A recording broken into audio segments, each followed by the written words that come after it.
बिल्लाहि मिनश्शैतानिर्रजीम बिस्मिल्लाहिर्रहमानिर्रहीम। अस्सलाम वालेकुम। इस्लामिक वर्ल्ड में खुश आमदीद कहती हूँ। जैसा कि आप सबको मालूम है कि तुर्की में किस कदर ज़लज़ला आया और अल्लाह के अज़ाब की होलनाकियाँ तमाम दुनिया के लोगों ने अपनी आँखों से देखी। ये ज़मीन में खुश्की में जितने भी फ़साद बर्पा होते हैं, समंदरी तूफ़ान आते हैं, ये हम लोगों के अमाल की वजह से होता है सब कुछ। जब भी अल्लाह अपनी कुदरत के करिश्मे दिखाते हैं तो ए इंसान तू जिस काम में पड़ा हुआ है इसे छोड़ दे। यानी अल्लाह अपनी कुदरत के करिश्मे दिखाते हुए इंसान को समझाने की कोशिश करे कि वो अल्लाह की तरफ लौट आए। और जब माशरे में इंसान की वजह से बिगाड़ पैदा होता है, सरेआम गुनाह बढ़ जाते हैं, बेरारावी बढ़ जाती है, तो जब नाफरमानियाँ बढ़ जाती हैं तो बेहयाई आम हो जाती है माशरे में।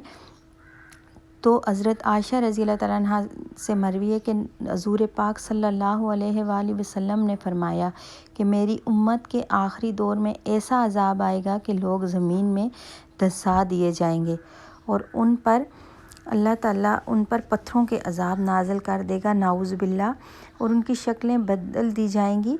सैयदना आयशा सिद्दीक़ा रज़ी अल्लाह तआला अन्हा ने पूछा, क्या उस वक्त नेक लोग भी होंगे? तो आप सल्लल्लाहु अलैहि वसल्लम ने फरमाया, हाँ, नेक लोग भी होंगे, लेकिन ये उस वक्त होगा जब गुनाह आम हो जाएगा, जब माले गनीमत को अपना समझा जाएगा, जब कौम की क़यादत फासिक और फाजर लोग करेंगे, नाइल हुक्मरान होंगे, जब वालिदैन की नाफरमानी की जाएगी और जब लोग ज़कात को बोझ समझेंगे, अपने माल को ज़कात के ज़रिए पाक नहीं करेंगे, जब शराब नोशी और ज़ना आम हो जाएगा, जब गाने बजाने और नाचने वालियाँ आम हो जाएंगी और इसे बुरा नहीं समझा जाएगा, तो उस वक्त अल्लाह की तरफ से सख्त अज़ाब आएगा। ऐसे अचानक अज़ाब आएगा जैसे 2005 का ज़लज़ला आया। पाकिस्तान में लोग ज़मीन में धंस गए, अस्तग़फ़िरुल्लाह, बच्चे स्कूल में बिल्डिंग्स के नीचे आ गए, आकर दब कर मर चुके। ऐसा होलनाक ज़लज़ला पहले कभी नहीं हुआ। इसमें कितनी तबाही मचा दी, हर तरफ मलबे का ढेर लग गया, सड़कें फट गई, बड़ी बड़ी बिल्डिंग ज़मीन बोस हो गई। अभी हाल ही में तुर्की में जो ज़लज़ला आया, लोग सोए हुए थे और अल्लाह ने उन्हें ज़मीन में धंसा दिया, क्योंकि हम लोग गुनाहों में इतने घिर चुके हैं कि हम इंसान सरकशी और गुनाह में मुब्तला हो चुका है। बेहयाई और को फैशन का नाम दिया जा रहा है, उसे गुनाह नहीं समझा जा रहा। शराब नोशी हराम है लेकिन फ़ख्र समझ कर पी जाती है, बड़े बड़े होटल्स और क्लबों में इसे सर्व किया जाता है। ज़ना आम हो चुका है।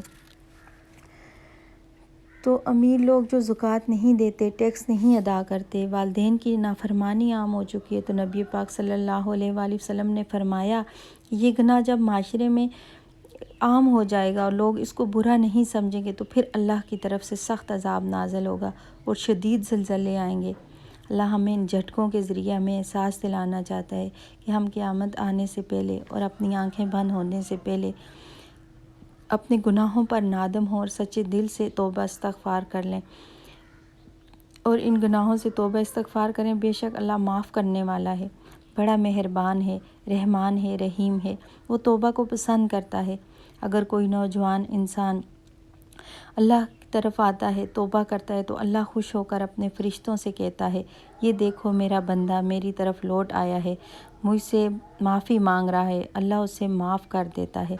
अल्लाह ख़ुद फरमाता है कि ए इंसान, अगर तू मेरी तरफ एक कदम बढ़ेगा तो मैं तेरी तरफ 10 कदम बढ़ूँगा, और अगर तू मेरी तरफ चल कर आता है तो मैं तेरी तरफ दौड़ कर आता हूँ। हम सबको गुनाहों से बचने की कोशिश करनी चाहिए, अल्लाह से हमेशा तौबा इस्तग़फ़ार करते रहना चाहिए। हाल ही में पाकिस्तान में भी शदीद ज़लज़ले की पेशन गोई की जा रही है।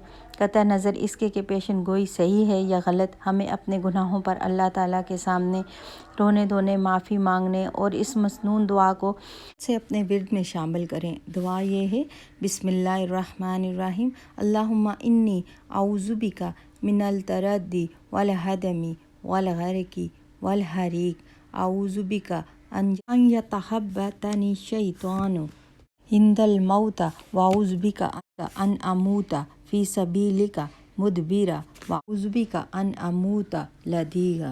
अल्लाह मैं पनाह मांगती हूँ बुलंदी से गिरने, मलबे तले दब कर गर्क होने और आग में जलने से اور میں تیری پناہ چاہتی ہوں یا چاہتا ہوں مرتے وقت شیطان کے بدحواس کرنے سے، اور میں پناہ مانگتی ہوں میدان جہاد سے فرار ہوتے ہوئے مارے جانے سے، اور میں پناہ مانگتی ہوں زہریلی چیز کے ڈسنے سے اور مر جانے سے۔ اور دوسری دعا یہ ہے، اللہم انی اعوذ بکا بعظمتک ان اغتال من تحتی۔ اے اللہ، میں آپ کی عظمت کی پناہ مانگتی ہوں اس بات سے کہ میں نیچے سے ہلاک کر دی جاؤں، یعنی زلزلے سے۔ روزانہ ان دعاؤں کا کثرت سے ورد کریں اور اپنے رشتہ داروں کے ساتھ بھی شیئر کریں۔ اللہ ہم سب کو اپنے حفظ و ایمان میں رکھے۔ اجازت چاہتی ہوں۔ اللہ حافظ۔